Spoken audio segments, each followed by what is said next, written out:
ചെറിയൊരു മാർക്കറ്റിൽ നിന്ന് വലിയ ലാഭം കൊയ്യാമെന്ന് പറഞ്ഞാൽ പലരും അതൊരു വെറും വാക്കായി മാത്രം കാണാനാണ് സാധ്യത.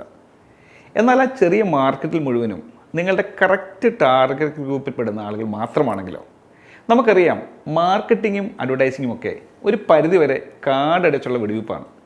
നമ്മൾ ഉന്നം വെക്കുന്നവർ മാത്രമല്ല, നമ്മുടെ പ്രൊഡക്റ്റോ സർവീസോ ആയി പുലബന്ധം പോലും ഇല്ലാത്തവർ പോലും നമ്മുടെ മാർക്കറ്റിംഗ് അഡ്വർടൈസിങ് മെസ്സേജുകൾ കാണുന്നുണ്ടാവും. ഇത് ഒഴിവാക്കുന്നത് അത്ര എളുപ്പമുള്ള കാര്യമല്ല താനും. അവിടെയാണ് നിഷ് മാർക്കറ്റിംഗ് നിങ്ങളുടെ സഹായത്തിനെത്തുന്നത്.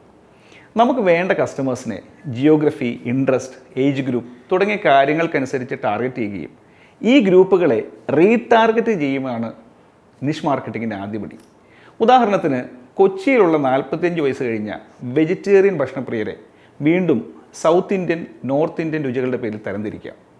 അതിൽ നോർത്ത് ഇന്ത്യൻ രുചികൾ ഇഷ്ടപ്പെടുന്നവരിൽ ഇന്ത്യൻ, ചൈനീസ് രുചികൾ ഇഷ്ടപ്പെടുന്നവരുടെ ഗ്രൂപ്പാക്കി വീണ്ടും തിരിച്ച് നിങ്ങൾ തുടങ്ങുന്ന നോർത്ത് ഇന്ത്യൻ, ചൈനീസ് റെസ്റ്റോറൻറ്റിൻ്റെ മാർക്കറ്റിംഗ് മെസ്സേജുകളെല്ലാം ഈ ഒരു ചെറിയ ടാർഗറ്റ് ഗ്രൂപ്പിനെ ലക്ഷ്യമാക്കി ഉണ്ടാക്കിയെടുക്കാം.